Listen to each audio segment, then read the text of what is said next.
अब आइए मैं बिला किसी ताख़ीर के हमारी इस दीनी नशिस्त के एक अहम सेशन की तरफ लेके चलते हैं हमारी इस नशिस्त को।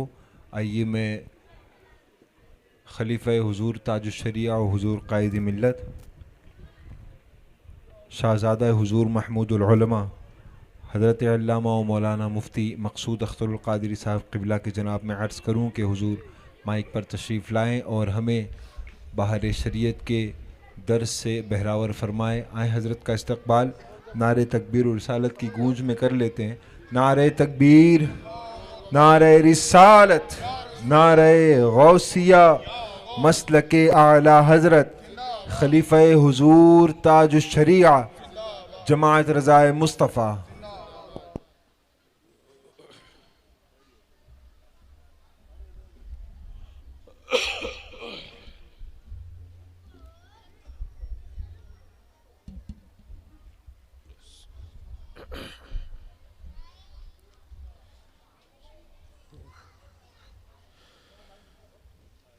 अस्सलामु अलैकुम वरहमतुल्लाहि वबरकातुहू।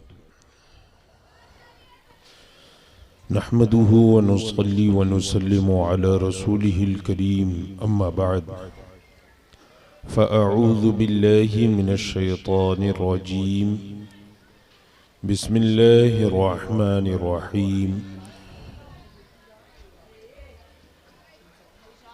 या अय्युहल्लज़ीना आमनू इज़ा क़ुमतुम इलस्सलाति फ़ग़सिलू वुजूहकुम व अयदियकुम इलल मराफ़िक़ वम्सहू बिरुऊसिकुम व अर्जुलकुम इलल कअबैन।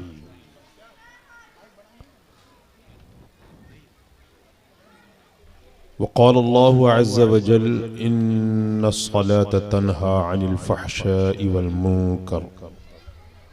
सदक़ल्लाहु मौलानल अज़ीम व बल्लगना रसूलुहुन नबियुल अमीनुल करीम व नहनु अला ज़ालिका लमिनश शाहिदीन व शाकिरीन वल्हम्दुलिल्लाहि रब्बिल आलमीन।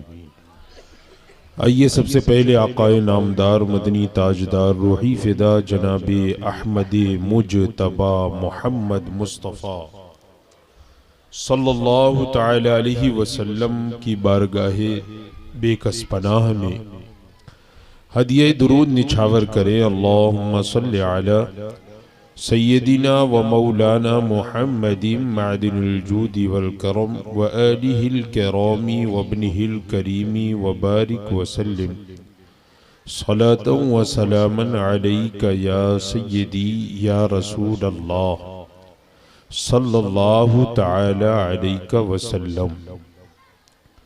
जमात रज़ाए मुस्तफ़ा शाख अनटॉप हिल के ज़ेरे एहतिमाम हर महीने के पहले पीर के रोज़ यहाँ सुन्नी दीनी नशिस्त का इनेकाद शुरू हुआ और होता आ रहा है। और इसका मकसद ये है कि हमारे अवामे अहले सुन्नत, अवामे मुस्लिमीन अक़ीदे अहले सुन्नत व जमाअत के सही अक़ायद और इबादात, मुआमलात, मुआलात से मुतअल्लिक़ शरई मसाइल सीख सकें, समझ सकें, ताकि सही तौर पर वो अमल कर सके, ताकि हमारी इबादतें सही हो, हमारी ज़िंदगी गुजारने का तरीक़ा शरीयत की रोशनी में हो, सही तौर पर हो। और इसी मकसद से यहाँ के हमारे नौजवान हजरात ने माहाना इस सुन्नी दीनी नशिस्त का इंतज़ाम किया। अल्लाह तबारक व तआला उन्हें जज़ाए खैर दे। लेकिन मेरी बारहा आप हजरात से ये इल्तिमास, ये गुजारिश, ये इल्तिजा रही कि आप हजरात महीने में एक दिन अपने वक्तों में से 1 या 1.5 घंटा निकाल कर और खुद आप भी तशरीफ लाएं और अपने दोस्त अहबाब को भी लेकर आएं, ताकि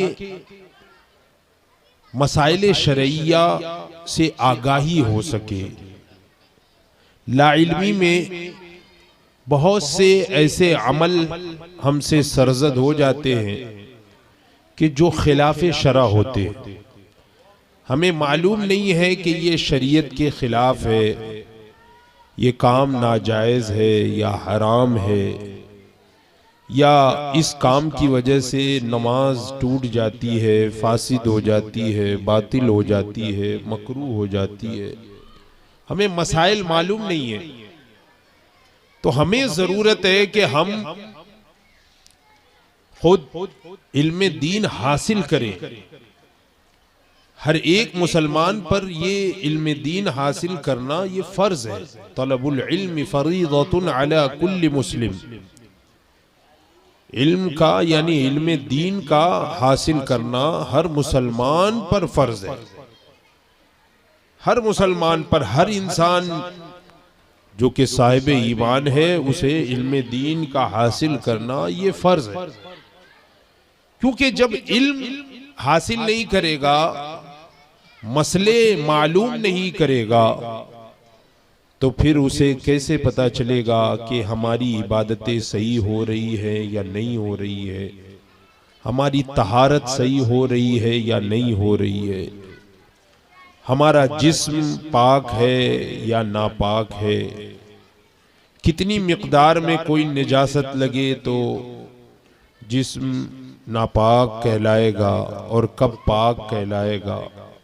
अगर नापाकी लगी है तो उसको पाक करने का शरई तौर पर सही तरीका क्या है। नमाज में कौन से ऐसे चीजें या बातें पाली जाएं कि जिसकी वजह से नमाज मकरूह हो जाती है, या नमाज फासिद हो जाती है, या नमाज बातिल हो जाती है। जिंदगी गुजारने का तरीका कि हमें जब सुबह बेदारी हो तो उस वक्त किस हालत में हो, जब किसी मुसलमान भाई से मुलाकात हो तो उसका तरीका, खाने का तरीका, उठने बैठने का तरीका। अलगर्ज शरीयत मुतहरा ने दीन इस्लाम में हर एक तरीका, हर एक बातें जिक्र फरमा दी है, और यही हमारे दीन इस्लाम के हक होने की सबसे बड़ी दलील है। और किसी मजहब और किसी दीन में इतनी ज्यादा तफसील आपको नजर नहीं आएगी। आपको जिस तरह जिंदगी गुजारना है जिंदगी गुजारिए, जो करना है वो करिए, लेकिन दीन इस्लाम ने मुसलमान को जिंदगी गुजारने का कमा हक़ सही तरीका इरशाद फरमाया है कि हम पर क्या पाबंदियां हैं, कौन सी चीज हम इस्तेमाल कर सकते हैं, कौन सी चीज हम पर हराम है, कैसी बातें हम अपनी जबान से निकालें और कैसी बातें हमारे अपनी जबान से ना निकाला करें, कौन सा खाना हमारे लिए हलाल है, कौन सा खाना हमारे लिए हराम है, सब तफसील जिक्र है। हमें जरूरत है कि हम इल्म हासिल करें। मुसलमान आज जो गुमराही का शिकार हो रहा है और लोग मुसलमानों को गुमराह करने की कोशिश कर रहे हैं, गैर साजिशें रच रहे हैं, मुसलमान पसपाई का शिकार है, पस्ती का शिकार है, लोग दबाते चले जा रहे हैं, मुसलमान दबते चले जा रहे हैं। इसकी एक सबसे बड़ी वजह यही है कि हमारे मुसलमान भाई इल्मे दीन से दूरी इख्तियार कर ली, उन्होंने दूसरी चीजों को अपना लिया। इल्मे दीन से दूरी इख्तियार कर ली, दुनियावी तालीम में अच्छी तालीम हासिल कर ली, अच्छे स्कूल में अपने बच्चों को दाखिल करा दिया, अच्छी पढ़ाई करवा दी, अच्छा दर्स हासिल कर लिया, अच्छी अंग्रेजी बोलने लगे और दूसरी ज़बानें बोलने लगे, अंग्रेज़ों की तरह फर्राटे के साथ जो है वो इंग्लिश बोलना आ गया बच्चों को। दूसरी दुनियावी तालीम, चाहे वो ज्योग्राफिया हो या साइंस हो, अलजेब्रा हो या मैथ्स हो, तारीख हो, वही सब जो गैरों ने तारीख मुरत्तब की है, जो गैरों ने बनाया है, वो हमारे बच्चों ने हासिल किया। और बच्चा शुरू से सबसे पहले उसका स्कूल माँ की गोद है, माँ की तरबियत उसे परवान चढ़ाती है, जैसा उसे सिखाया जाए। फिर उसके बाद शुरू में जिस जगह वो तालीम हासिल करेगा वो चीजें उसके जहन में बैठती हैं और वो जिंदगी भर रहती है। हमने दीन पढ़ाया नहीं, इल्मे दीन से आशना कराया नहीं अपने बच्चों को, और जब बड़ा हो जाता है तो फिर रोना रोते हैं कि बच्चा हमारा रहा नहीं, हमारा कहाँ नहीं मानता, हमारी नाफरमानी करता है, हम पर हाथ उठाता है, गालियां बकता है और आज़ाद ख्याली आ गई है, मगरिबी तहजीब व तमद्दुन उसमें आ गया है। तो ये इसके जिम्मेदार हम हैं और क़यामत के दिन हिसाब व किताब होगा इस जिम्मेदारी का। हुजूर अक़दस सल्लल्लाहु तआला अलैहि वसल्लम इरशाद फरमाते हैं, कुल्लुकुम राइन व कुल्लुकुम मसऊलुन अन रइयतिही, तुम में का हर एक जिम्मेदार है और क़यामत के दिन हर एक जिम्मेदार से उसकी जिम्मेदारी से मुताल्लिक पूछा जाएगा। जैसी जो जिसकी जिम्मेदारी होगी उस जिम्मेदारी से मुताल्लिक क़यामत के दिन पूछा जाएगा। घर का कोई हेड है, कोई बड़ा है, तो पूरे घर वालों से मुताल्लिक उससे सवाल होगा कि फलां बहक गया, फलां सही राह पर नहीं था, तुमने उसे रोका क्यों नहीं, तुमने उसे बोला क्यों नहीं, तुमने उसे समझाया क्यों नहीं।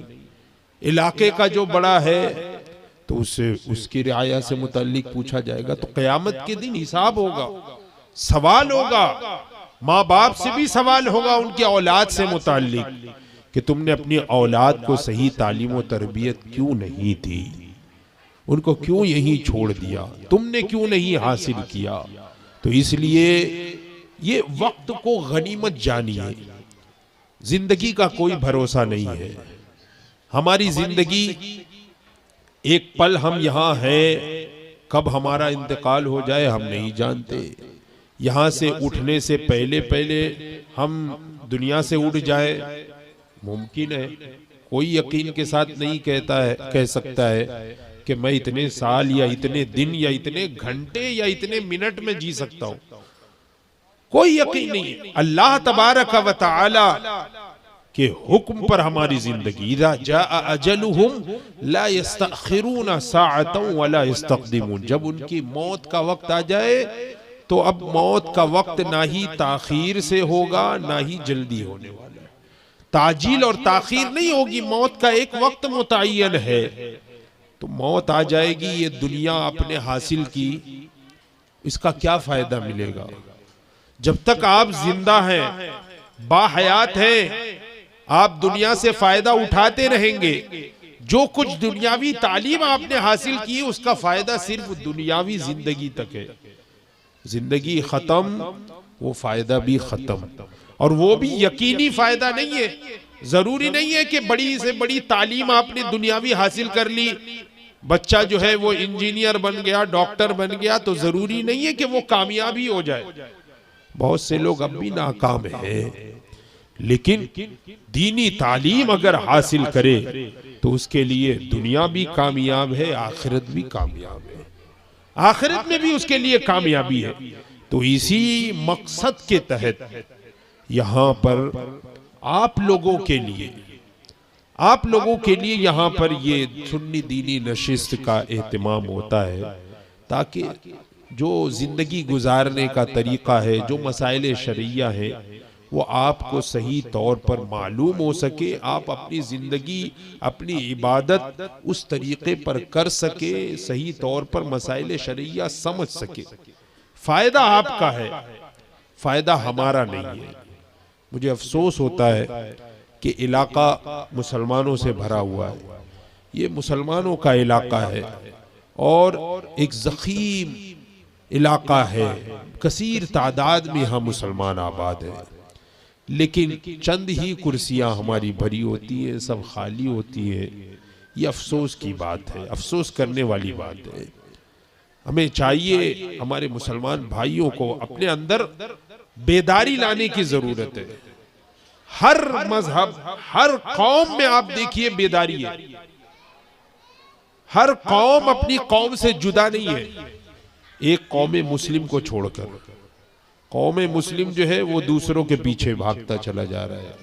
अपनी अलामत हो जाए, अपनी निशानियां हो जाए, बातचीत हो जाए, जबान हो जाए, अमल हो जाए, कहीं से भी मुसलमान आज नजर नहीं आता है। दूसरों के ही जो है वो तरीके को अपनाता हुआ नजर आता है, लेकिन गैर कभी हमारे तरीके को नहीं अपनाते। आखिर क्या वजह है हम दूसरों के पीछे भाग रहे? क्या फायदा है? फायदा अगर नजर आ रहा है तो फायदा देने वाला, इज्जत देने वाली जात रब तबारक व तआला की। वो जिसे चाहे इज्जत अता फरमाए, वो इज्जत देने वाला है। तो उसने जो हुक्म फरमाया है, हमें चाहिए कि उस हुक्म पर अमल किया जाए। बहरहाल ये मैंने चंद बातें मुकद्दमे के तौर पर, तमहीद के तौर पर मैंने बातें जिक्र कर दी, वरना मुझे ये बयान करना नहीं था।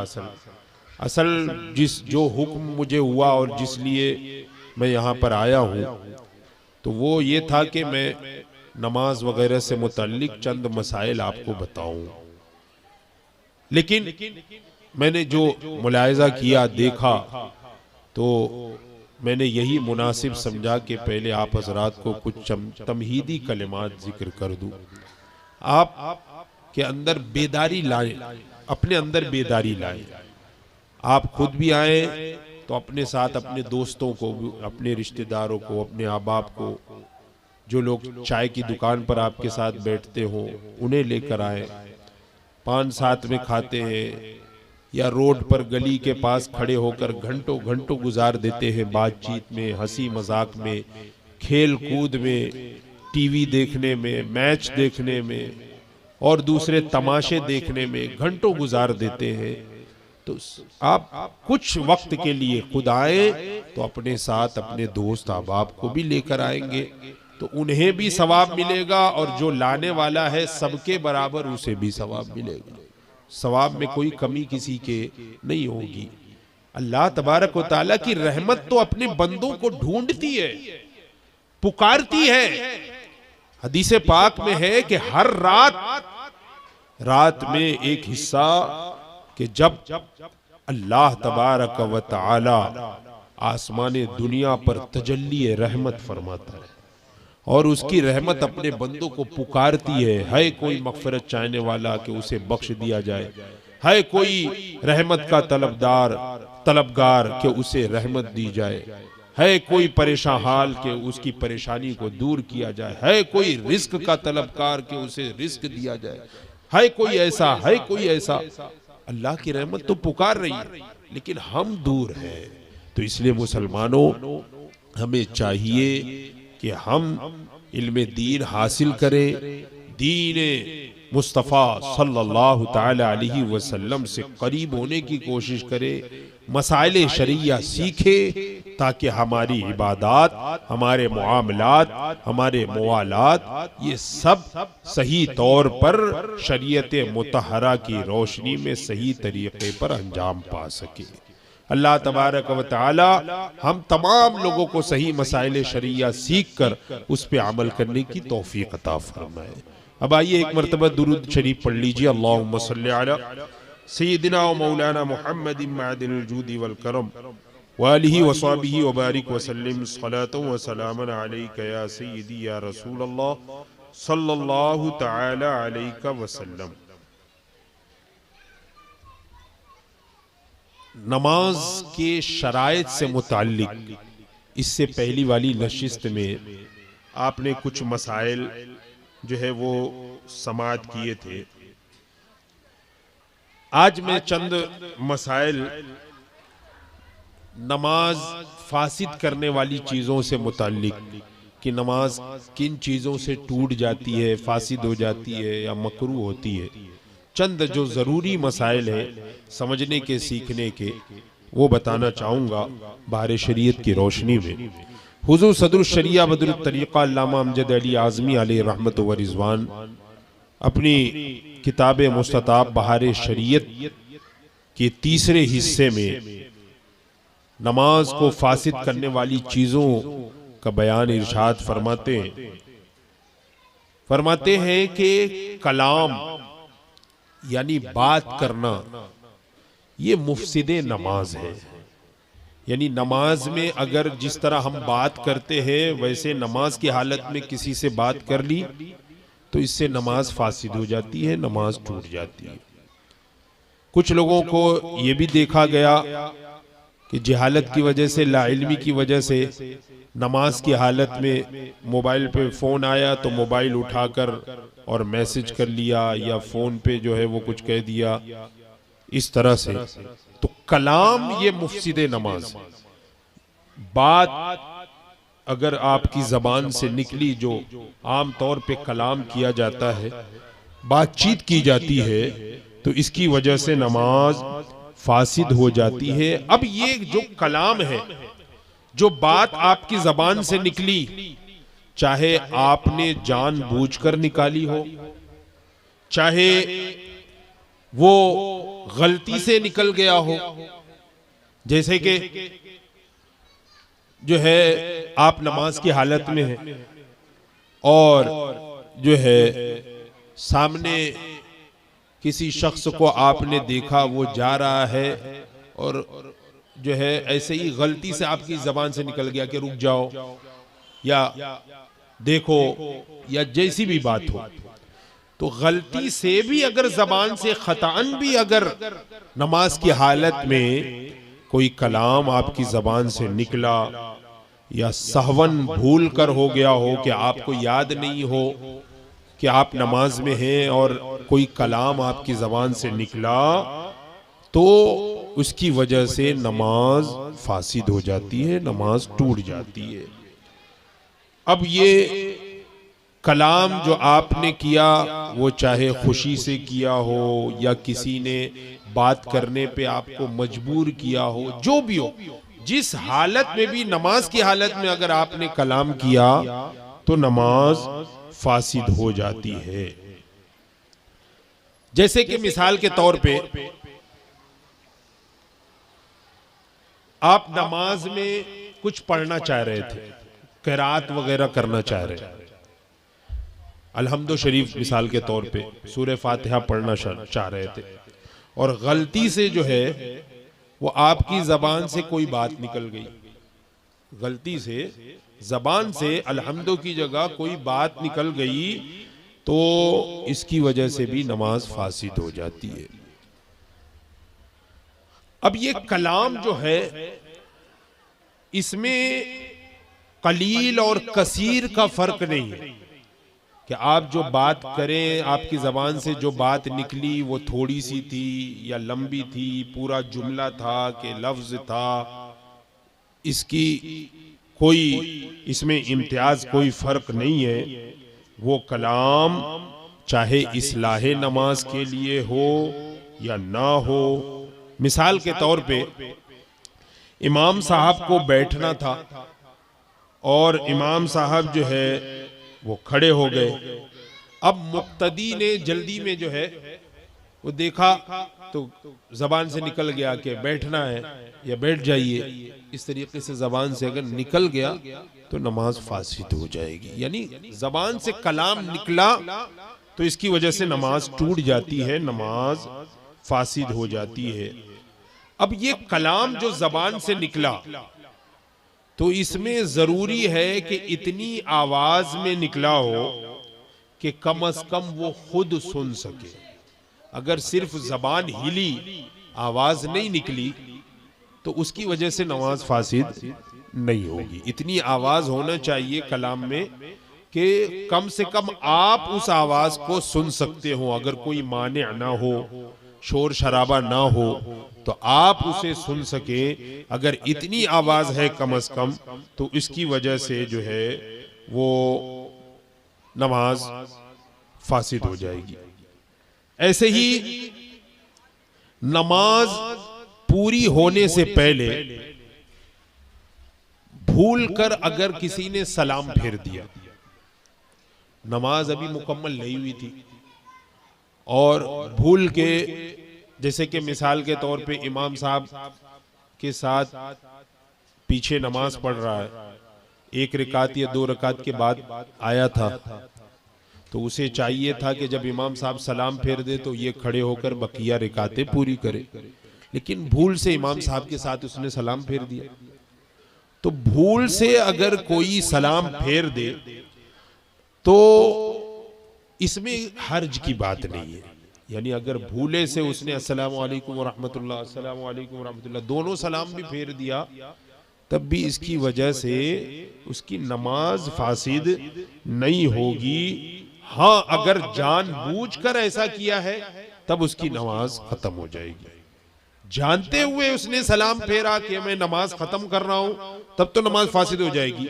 लेकिन भूले से अगर सलाम फेर दिया तो उसकी वजह से उसकी नमाज फासिद नहीं होगी, बल्कि जैसे ही उसको याद आए तो फौरन खड़ा हो जाए और बकिया रकातें पूरी करे और फिर उसके बाद आखिर में सज्दे सहव कर ले। सज्दे सहव कर ले तो उसकी नमाज मुकम्मल हो जाएगी। ये मसला याद रखने का। कुछ लोग ये समझते हैं कि अगर भूल से भी किसी ने सलाम फेर दिया तो अब दोबारा नमाज पढ़ना होगा, ऐसा नहीं है। बल्कि भूले से अगर सलाम फेर दिया तो अगर उसने अभी तक कोई ऐसा काम नहीं किया है जो मुफसिद नमाज है, जैसे कि अभी तक किसी से बातचीत नहीं की है, अभी बैठा ही है, किसी से बात वगैरह नहीं की है, कुछ खाया पिया नहीं है, कलाम नहीं किया है, कोई ऐसा काम नहीं किया जिसकी वजह से नमाज फासिद हो, और उसको याद आ गया, फौरन खड़े हो जाए, बकिया रकातें पूरी करे और आखिर में सज्दे सहव कर लेगा, उसकी नमाज दुरुस्त हो जाएगी। अगर किसी शख्स को सलाम किया नमाज की हालत में किसी ने सलाम कर दिया, तो अब चाहे जानबूझ के सलाम किया हो या भूल के सलाम किया हो, सलाम करने की वजह से नमाज टूट जाती है, नमाज फासिद हो जाएगी। अगरचे भूल कर सिर्फ अस्सलाम इतना कहा और याद आया कि सलाम नहीं करना चाहिए और चुप हो गया, तब भी उसकी नमाज फासिद हो जाएगी। यानी नमाज में अस्सलाम, सलाम करने की नीयत से उसने अस्सलाम कहा और उसको याद आ गया अरे मैं नमाज में हूँ, सलाम नहीं करना चाहिए, और खामोश हो गया, तब भी उसकी नमाज टूट जाएगी, नमाज फासिद हो जाएगी, दोबारा उसे नमाज पढ़ना होगा। ऐसे ही जो है इशा की नमाज है, मिसाल के तौर पे रमजानुल मुबारक में इशा की नमाज में ये ख्याल करके कि ये तरावी है, उसके दिल में ये ख्याल है, हालांकि वो इशा की नमाज पढ़ रहा था, नियत किया था इशा की, लेकिन कभी कभी ऐसा होता है कि एक दो रकात के बाद याद ही नहीं रहता कि मैंने क्या नियत की थी, कौन सी नमाज की नियत की थी, फर्ज की थी कि सुन्नत की थी, कि तरावी पढ़ रहा हूँ। कभी कभी जहन बहुत ज्यादा, जब हाफिजा जब कमजोर होता है ना तो याददाश्त चली जाती है, तो फिर याद नहीं रहता। खास तौर से नमाज की हालत में बहुत सारी चीजें आदमी भूलने लगता है। वैसे तो बहुत सारी चीजें याद होती है, लेकिन नमाज में आदमी जो है बहुत सारी चीजें भूल जाता है कि मैंने सजदा 2 किया कि 1 ही किया, अभी मैंने सूरह फातिहा पढ़ी कि नहीं पढ़ी, कौन सी सूरह पढ़ी, या अभी ये रिकात जो है पहली रिकात है कि दूसरी रिकात है कि तीसरी रिकात है कि चौथी रिकात है, भूलना होता है। तो ऐसे ही अगर किसी ने इशा की नमाज शुरू की और इशा की नमाज में ये ख्याल उसको आ गया कि ये तरावी की नमाज, और उसने 2 रकात पे सलाम फेर दिया, तो 2 रकात पे सलाम फेरा, तो इसकी वजह से जो है वो नमाज फासिद हो जाएगी। यानी उसने जानबूझ के सलाम फेरा ना, यानी ये ख्याल किया कि ये तरावी है और 2 रकात पे ही सलाम फेर दिया, तो ये भूल कर सलाम फेरना नहीं हुआ, बल्कि जानबूझ के सलाम फेर रहा है, नमाज से बाहर आ रहा है, तो इसलिए उसकी नमाज टूट जाएगी। अब उसको बाद में याद आया कि नहीं मैं तो इशा की नमाज पढ़ रहा था, तो अब दोबारा फिर से शुरू से नमाज पढ़ना होगा। इस पे अब बिना नहीं कर सकता, फिर से दोबारा उसको नमाज की नियत करके नमाज पढ़ना होगा। हाँ, अगर दूसरी रकात को चौथी रकात समझा और चौथी रकात समझ के उसने सलाम फेर दिया, तो ये भूलना होगा। उसको याद नहीं है और उसने ये समझा कि ये चौथी रकात है, हालांकि थी दूसरी रकात, और सलाम फेर दिया। सलाम फेरने के बाद उसको याद आया कि नहीं ये चौथी रकात नहीं बल्कि दूसरी रकात थी, तो अब याद आने पर वो खड़ा हो जाए, बकिया 2 रकातें नमाज रकातें पूरी करे और आखिर में सजदे सहू कर लेगा, तो नमाज दुरुस्त हो जाएगी। ऐसे ही अगर किसी ने सलाम किया सामने से और कोई नमाज में है, जबान से उसके सलाम का जवाब दिया, तब भी नमाज टूट जाएगी, नमाज फासिद हो जाएगी। और अगर सिर्फ हाथ के इशारे से या सर के इशारे से ऐसे जवाब दे दिया, किसी ने सलाम किया नमाज में, सर हिला दिया या हाथ हिला दिया, तो इसकी वजह से भी नमाज मकरूह होगी। फासिद तो नहीं होगी लेकिन मकरूह होगी, यानी उसको दोहराना ये बेहतर है, नमाज मकरूह होगी। और इसी तरह से नमाज में है कोई आया हाथ मिलाने के लिए, मुसाफा करने के लिए, और उसने मुसाफे की नीयत से हाथ बढ़ा दिया, तो उसकी वजह से भी नमाज फासिद हो जाती है। यानी कोई ऐसा अमल करे जो नमाज के अलावा है, नमाज के बाहर है, तो उसकी वजह से नमाज फासिद हो जाती है। किसी को छींक आई, अब छींक आने पर उसके जवाब में नमाजी ने, यानी किसी को छींक आई और उसने अल्हम्दुलिल्लाह कहा, और नमाजी जो है उसने सुना अल्हम्दुलिल्लाह, तो अल्हम्दुलिल्लाह के जवाब में उसने यरहमुकल्लाह कह दिया नमाजी की हालत में, तो इसकी वजह से नमाज फासिद हो जाएगी। हाँ, अगर खुद किसी को छींक आई और नमाज की हालत में उसकी जबान से अल्हम्दुलिल्लाह निकल गया, तो नमाज फासिद नहीं होगी। यानी खुद उसी को छींक आई है और उसी ने अगर अल्हम्दुलिल्लाह उसके जवाब में कहा, तो उसकी वजह से नमाज फासिद नहीं होगी, लेकिन ऐसा करना नहीं चाहिए, इस तरह से नहीं करना चाहिए, बल्कि नमाज मुकम्मल होने के बाद फिर अल्हम्दुलिल्लाह कहे, बाद में।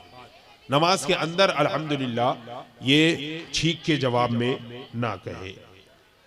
तो किसी दूसरे के जवाब में अगर कोई कलाम करेगा तो नमाज फासिद हो जाएगी।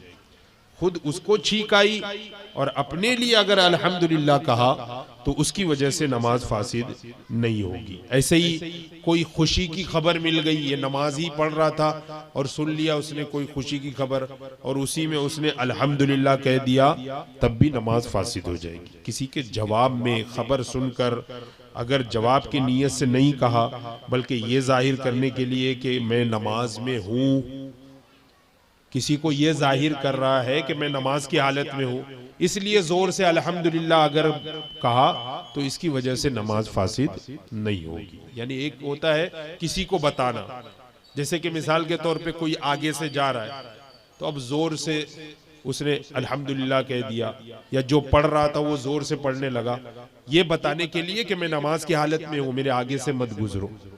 तो इसलिए अगर किसी ने ऐसा अल्हम्दुलिल्लाह वगैरह कहा तो उसकी वजह से नमाज फासिद नहीं होगी, लेकिन किसी के जवाब में अगर कहा तो उसकी वजह से नमाज फासिद हो जाएगी।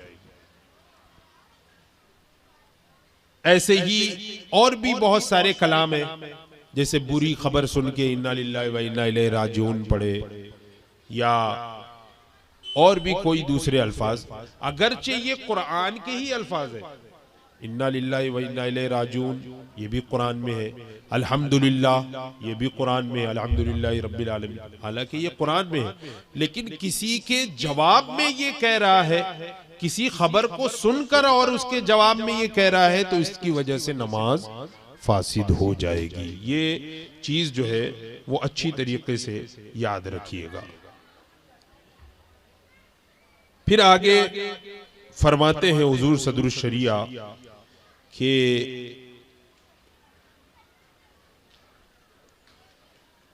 ऐसी दुआ जिसका सवाल बंदे से नहीं किया जा सकता जायज है, मसलन अल्लाहुम्मा आफिनी अल्लाहुम्मा गफिरली, और जिसका सवाल बंदों से किया जा सकता है मुफसिदे नमाज है।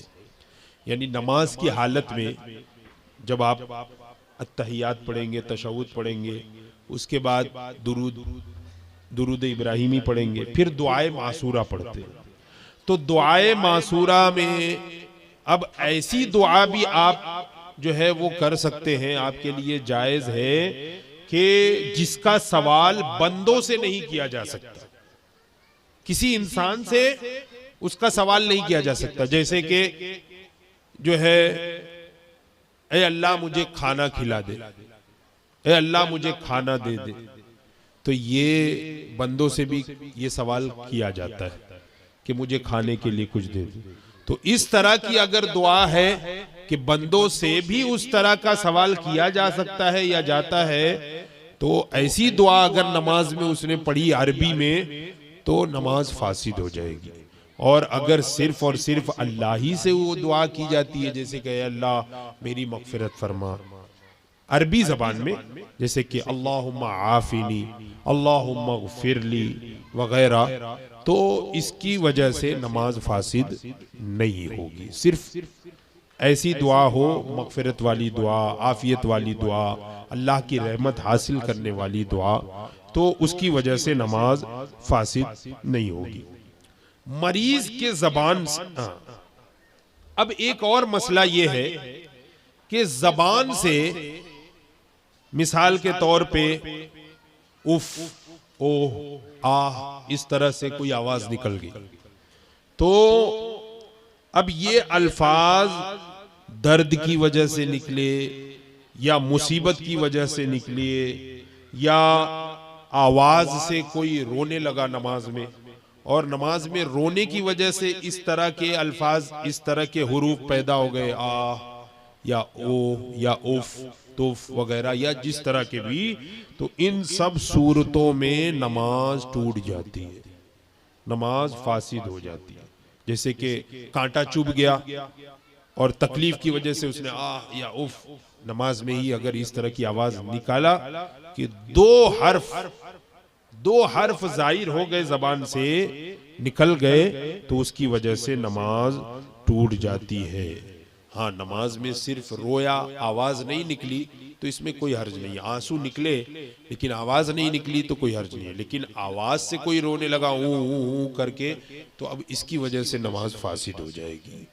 यानी जबान से अगर ऐसे अल्फाज निकले तकलीफ में, दर्द में, मुसीबत में, अब कोई बीमार है, मरीज है मिसाल के तौर पे, और उसकी जबान से बेइख्तियार अगर आह वगैरह निकला, बेइख्तियार मरीज है, बेइख्तियार अगर उसकी जबान से निकला तो उसकी वजह से नमाज फासिद नहीं होगी। जैसे कि मिसाल के तौर पे किसी को छींक आई, तो छींक में तो छी वगैरह इतने अल्फाज निकल जाते, तो अब छींक आई, खांसी आई, जमाई आई, ढिकार आई, तो इसमें जितने हुरूफ मजबूरन निकलते हैं, यानी जिनको रोक नहीं सकते हम, मजबूरन निकलते हैं, तो ये मुआफ है। और जानबूझकर अगर निकाला तो अगर 2 हर्फ निकल गए, 2 हुरूफ अगर निकल गए, तो उसकी वजह से नमाज फासिद हो जाती है। ये भी खास तौर से याद रखिएगा। बहुत से ऐसे हैं बहुत नमाज में सुस्ती दिखाते हैं और तरह तरह की आवाजें निकालते रहते हैं, तो अगर इस तरह की आवाज निकली तो नमाज फासिद हो जाएगी।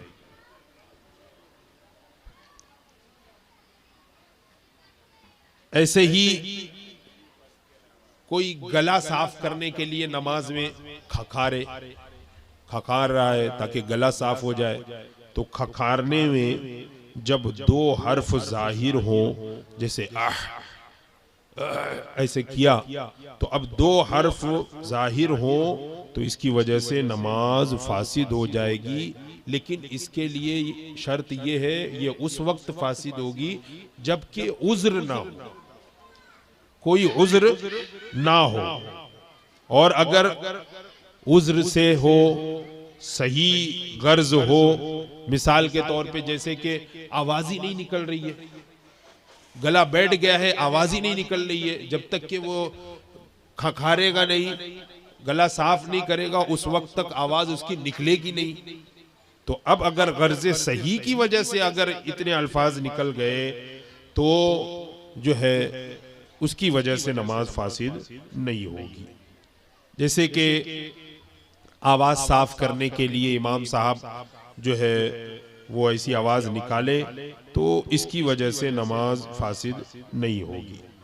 नमाज में कुरान शरीफ को देख कर पढ़ना, नमाज में है और कुरान शरीफ हाथ में लेके देख कर अगर पढ़ रहा है तो इसकी वजह से भी नमाज फासिद हो जाती है। नमाज में बगैर देखे पढ़ना है, कुरान की तिलावत बगैर देखे, देख कर कुरान पाक की तिलावत करना। इसी तरह से जैसे मस्जिद में है और कोई आयत सामने दीवार पे मेहराब पे लिखी हुई है नमाज में, तो अब उसे देखकर और उसने पढ़ा नमाज में, तो इसकी वजह से नमाज फासिद हो जाएगी। हाँ, अगर उसे याद है, वो आयत याद है और याददाश्त पे वो पढ़ रहा हो और सामने कुरान शरीफ खुला हुआ है और इत्तेफाक से वही आयत खुली हुई है और उसी पे उसकी नजर भी पड़ गई हो, लेकिन उसको याद है और अपनी याददाश्त पे पढ़ रहा है, तो उसकी वजह से नमाज फासिद नहीं होगी। हाँ, अगर पढ़ा नहीं, सिर्फ आयत को देखा, ज़हन में उसे समझा, तो उसकी वजह से नमाज में नुकसान नहीं आएगा। कोई आयत करीमा पे नजर पड़ गई तो दिल ही दिल में अगर उसने पढ़ लिया, जबान से नहीं पढ़ा, ख्याल में लाया, उसे समझा, उसका तर्जमा समझा। ऐसे ही कोई किताब है, मसले की किताब है, खुली हुई है, उसको देखा और दिल ही दिल में समझा, पढ़ा या मसला समझने लगा, उसको जबान से नहीं पढ़ रहा है, तो उसकी वजह से नमाज फासिद नहीं होगी। ऐसे ही एक बहुत ही अहम मसला वो है अमले कसीर। अमले कसीर से भी नमाज फासिद हो जाती है। अमले कसीर किसे कहते हैं? अमले कसीर के ऐसा अमल जो कि नमाज में से ना हो, ऐसा अमल जो कि नमाज में से ना हो। नमाज में क्या अमल है? हाथ उठाते हैं शुरू में तकबीर कहते वक्त, फिर उसके बाद हाथ बांध लेते हैं, ये अमल है, और फिर उसके बाद रुकू में जाते हैं, रुकू से खड़े होते हैं, फिर सजदे में जाते हैं, फिर बैठते हैं, फिर सजदे में जाते हैं, फिर खड़े होते हैं। तो ये सब नमाज के अमल। तो नमाज के अमल के अलावा जो अमाले नमाज में से नहीं है, कोई ऐसा अमल जो ना अमाले नमाज से हो, ना ही नमाज की इस्लाह के लिए किया गया हो, नमाज को दुरुस्त करने के लिए किया गया हो, ऐसा अमल भी नमाज को फासिद कर देता है। ऐसा अमल भी। और अगर कोई अमले कलील है तो अमले कलील ये नमाज को फासिद नहीं करता है। कहते हैं कि जिस काम के करने वाले को दूर से देखकर उसके नमाज में ना होने का शक ना रहे, बल्कि गुमान गालिब हो कि नमाज में नहीं, तो वो अमले कसीर है। यानी कोई ऐसा काम कि दूर से अगर कोई शख्स देखे तो उसको जो है ये गुमान गालिब हो कि ये नमाज नहीं पढ़ रहा है, ये नमाज नहीं पढ़ रहा है। तो फुक़हाए किराम ने इसकी एक लिमिट बताई है, वो ये कि नमाज के हर रुकन में कम से कम 3 मर्तबा हाथ उठाकर और मिसाल के तौर पे कहीं खुजाना या कोई काम में लाना। एक रुकन में, एक रुकन का मतलब ये हुआ जैसे कि क़याम में खड़ा हुआ है, क़याम में यानी सूरह फातिहा क़िरात वगैरह कर रहा है, अब उसमें एक मर्तबा उसको खुजली हुई तो यहाँ पर हाथ ले गया, खुजा लिया, फिर हाथ बांध लिया, फिर अभी खड़ा ही है, नमाज में ही खड़ा है, रुकू नहीं हुआ, फिर दूसरी मर्तबा फिर हाथ ले गया, यहाँ खुजा लिया, फिर तीसरी मर्तबा फिर खुजाने के लिए हाथ उठाया, तो नमाज फासिद हो जाएगी। ये अमले कसीर हो गया। 3 से कम अगर होता तो अमले कलील होता, उसकी वजह से नमाज फासिद नहीं होती। लेकिन एक ही रुकन में, एक रुकन का मतलब यानी जैसे खड़ा है क़याम की हालत, ये एक रुकन है, रुकू की हालत ये एक रुकन है, सजदे की हालत ये एक रुकन है। तो इसमें अगर 3 मर्तबा हाथ अपनी जगह से हटा कर और किसी काम में लाया, कोई अमल किया, तो इसकी वजह से नमाज फासिद हो जाती है। ये याद रखिएगा। बहुत सारे लोगों को मैंने भी देखा है मस्जिद में नमाज पढ़ते हैं और पढ़ते हुए कभी इधर हाथ ले जाते, कभी उधर हाथ ले जाते, खड़े खड़े, खास तौर से जब रिकात लंबी होती है तरावी की या शबीने की, खड़े होते हैं उसी में कभी इधर हाथ कभी उधर हाथ, ये सब करते रहते हैं। तो अब 3 मर्तबा अगर हाथ उठाकर और कहीं ले गया या खुजाया, कोई काम किया, तो ये अमले कसीर है, इसकी वजह से नमाज फासिद हो जाती है।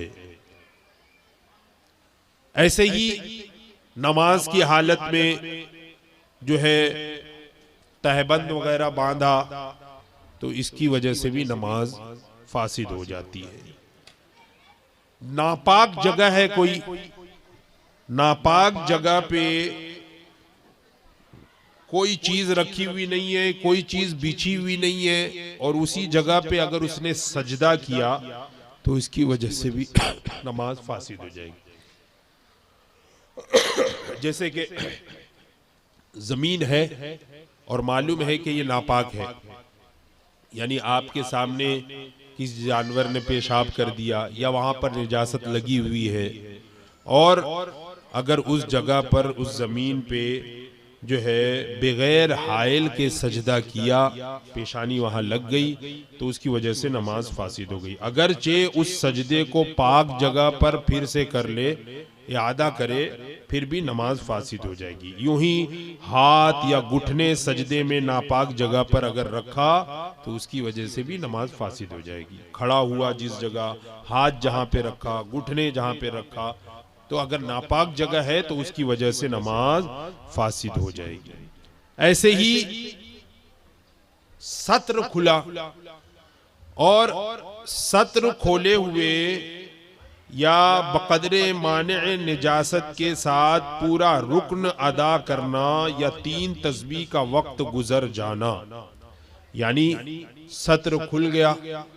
सत्र क्या है? जैसे कि मर्द के लिए सत्र है नाफ के नीचे से लेकर घुटने के नीचे तक, ये सत्र औरत है।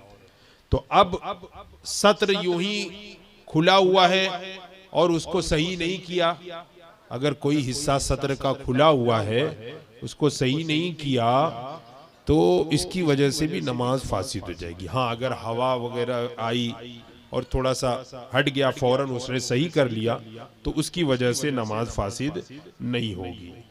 3 तस्बीह का वक्त अगर गुजर गया तो नमाज फासिद हो जाती है। यूं ही भीड़ की वजह से जो है अगर इस तरह से सत्र वगैरह खुल गया, या फिर भीड़ की वजह से सफ इस तरह लग गई कि वो इमाम से आगे हो गया, इमाम साहब पीछे रह गए और भीड़ होती गई पीछे जगह नहीं थी तो सोचा आगे ही खड़े हो जाऊं, तो वो इमाम साहब के लाइन से थोड़ा सा आगे हो गया, तो अब इमाम से आगे हुआ तो उसकी वजह से भी नमाज फासिद हो जाती है। ऐसे ही जानबूझकर सत्र खोला तो सत्र खोलने की वजह से भी मुतलकन नमाज फासिद हो जाती है। अगरचे फौरन ढांक ले तब भी नमाज फासिद हो जाएगी। हाँ, अगर जानबूझकर नहीं खोला है बल्कि खुल गया तो फौरन ढांक लेना चाहिए, फौरन ढांक लेना चाहिए। 3 तस्बीह की मिकदार अगर खुला रहा तो उसकी वजह से भी नमाज फासिद हो जाती है। फरमाते हैं नमाज के अंदर खाना पीना ये भी नमाज को फासिद कर देता है, चाहे जानबूझकर हो या भूल कर हो, थोड़ा खाए या ज्यादा खाए।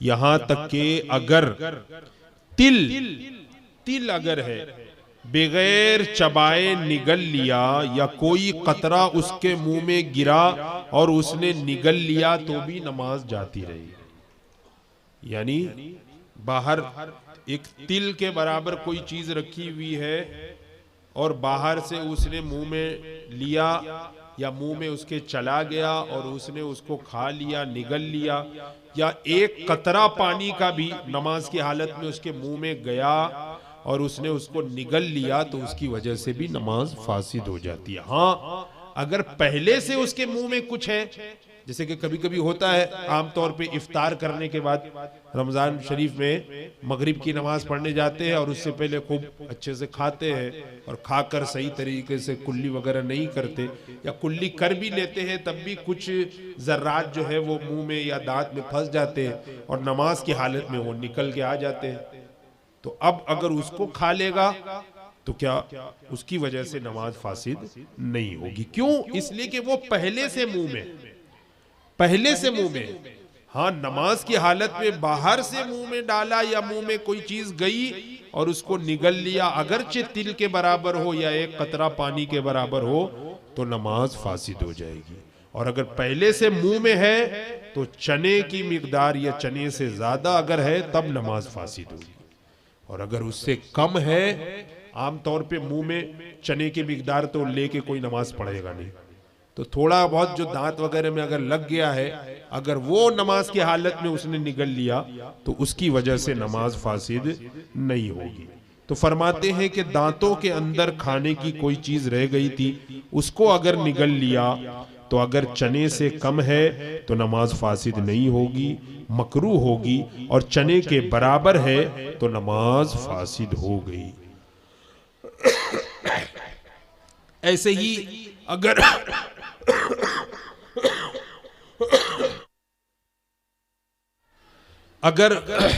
दांतों से खून निकला, दांत से खून निकला और थूक गालिब है, यानी थूक गालिब है, दांत में से थोड़ा सा खून निकला है, थूक ज्यादा है, तो उसकी वजह से नमाज फासिद नहीं होगी। और अगर खून गालिब है तो उसकी वजह से भी नमाज फासिद हो जाएगी। तो अब ये कैसे समझ में आएगा कि खून गालिब है कि थूक गालिब है? देख तो सकते नहीं हम मुंह के अंदर, तो उसका तरीका बता रहे हैं कि उसकी अलामत, गलबे की अलामत ये है कि अगर हलक में खून का मजा महसूस हो, हलक में अगर खून का मजा महसूस हो, नमाज और रोजा तोड़ने में मजे का एतबार है, तो यहां पर जो है अगर मजा महसूस हुआ तो नमाज टूट जाएगी, ऐसे ही रोजा भी टूट जाएगा। अगर जानबूझ के किसी ने इतना घोट लिया और खून का मजा उसे महसूस हुआ तो इसका मतलब उसका रोजा टूट गया। ऐसी नमाज की हालत में खून अगर मजा महसूस हुआ तो उसकी नमाज टूट जाएगी, है ना। और वजू टूटने में रंग का एतबार है, मजे का एतबार नहीं है बल्कि रंग का एतबार है। जैसे कि मुंह में से थूक निकाला तो अब उसमें अगर सुर्खी माइल है, यानी उसमें खून गालिब है, खून ज्यादा नजर आ रहा है, तो वो खून का हुक्म होगा। अगर थूक सफेदी जायद है, गालिब है, तो उसकी वजह से जो है वो खून का हुक्म नहीं होगा, यानी वजू नहीं टूटेगा। तो ये चंद बातें नमाज को फासिद करने वाली।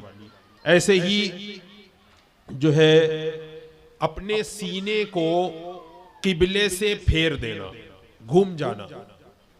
सीना उसका घूम गया, किबले की जानिब से मुड़ गया, तो इसकी वजह से भी नमाज फासिद हो जाती है, जबकि कोई उज़्र ना हो।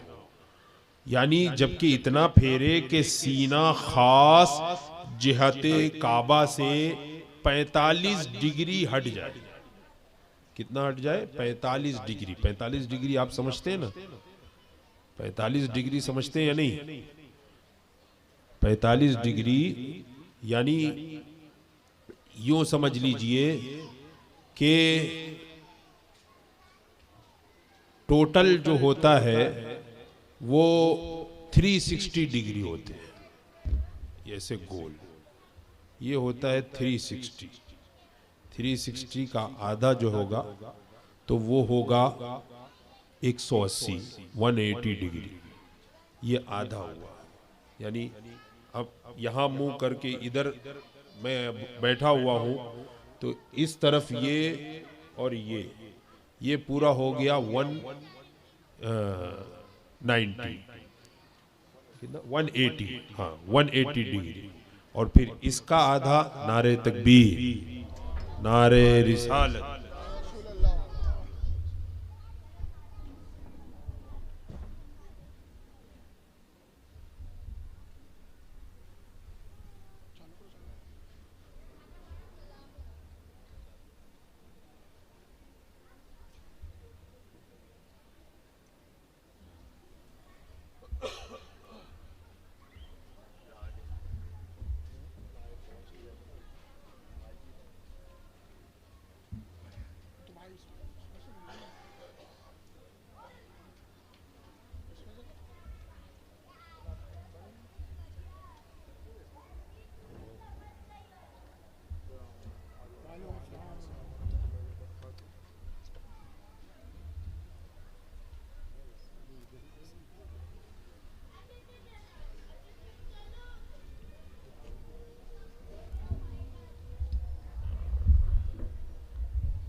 तशरीफ किया आप हजरत।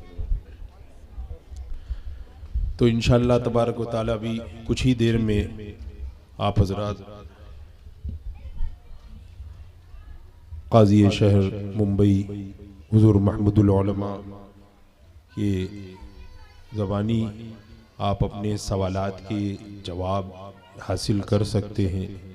आपके ख़याल में, जहन में, दिल में किसी तरह के सवालात जो है किसी भी चीज़ से मुताल्लिक, मामलात, मवालात या इबादात से मुताल्लिक अगर सवाल हो तो सवाल पूछें। इंशाअल्लाह तबारक व तआला आपको उसका तशफ़ी बख्श जवाब दिया जाएगा।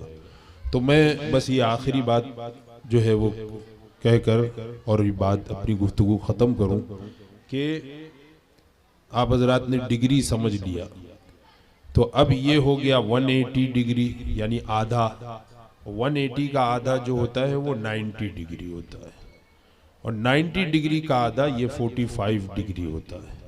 तो अगर किबले की जानिब से जानबूझकर किसी ने बगैर किसी उज़्र के अगर 45 डिग्री अपने सीने को घुमा लिया, यानी इतना घूम गया, 45 डिग्री इधर घूम गया या इधर, ऐसे 45 डिग्री अगर किबले की जानिब से वो घूम गया तो उसकी वजह से नमाज फासिद हो जाएगी।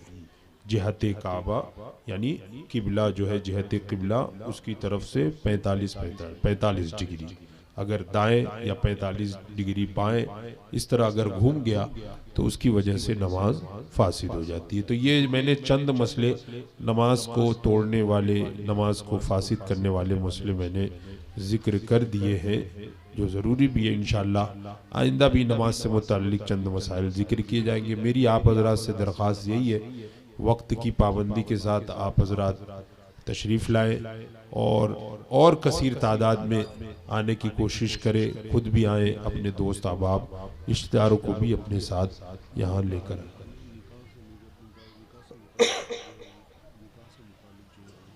आइंदा इंशाअल्लाह तबारक व तआला अगले महीने जो यहाँ पर महीने के पहले पीर के रोज़ यहाँ जो सुन्नी दीनी नशिस्त होगी अगले महीने, तो उसमें निकाह से मुताल्लिक जो है वो ज़रूरी मसाइल, निकाह की शराइत क्या है और उसके अरकान और उसके आदाब क्या है, उससे मुताल्लिक और भी ज़रूरी मसाइल इंशाअल्लाह तबारक व तआला बयान किए जाएंगे। आप हजरात कसीर तादाद में शिरकत करें।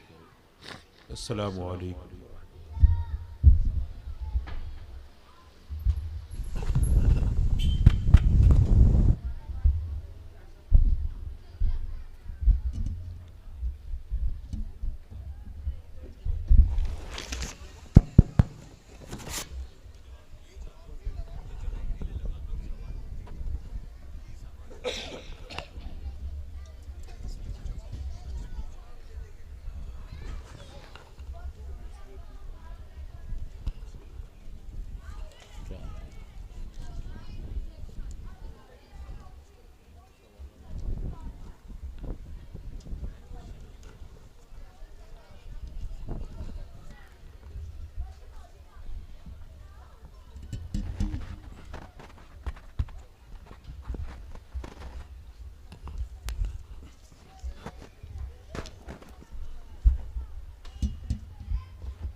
अस्सलामु अलैकुम वरहमतुल्लाहि वबरकातुहू।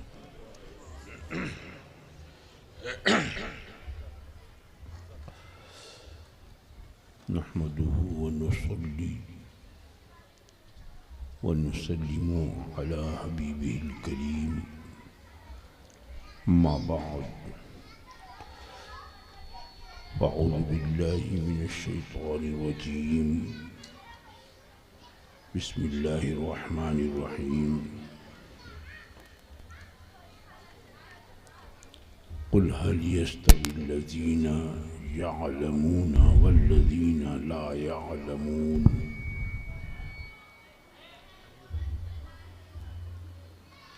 सदक़ल्लाहु मौलानल अज़ीम व बल्लग़ना रसूलुहुन नबियुल अमीनुल करीम व नहनु अला ज़ालिका लमिनश शाहिदीन वश्शाकिरीन वल्हम्दुलिल्लाहि रब्बिल आलमीन। इंतहाई अक़ीदत व महब्बत के साथ बारगाह रिसालत में दुरूद व सलाम का नजराने महब्बत पेश कर लीजिए। अल्लाहुम्मा सल्लि अला सय्यिदना व मौलाना मुहम्मदिन मादिल जूदि वल करम व आलिहिल किराम व इब्निहिल करीम व बारिक व सल्लिम सलातुम व सलामन अलैका या सय्यदी या रसूलल्लाह सल्लल्लाहु तआला अलैहि वसल्लम।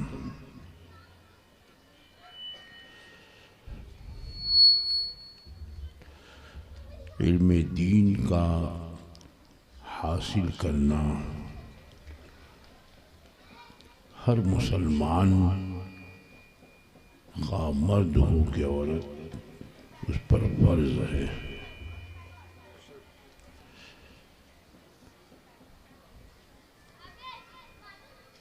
अब ये कि इल्म दीन कितना हासिल करना फर्ज है, तो इतना इल्म दीन हर मुसलमान हासिल करे जिससे वो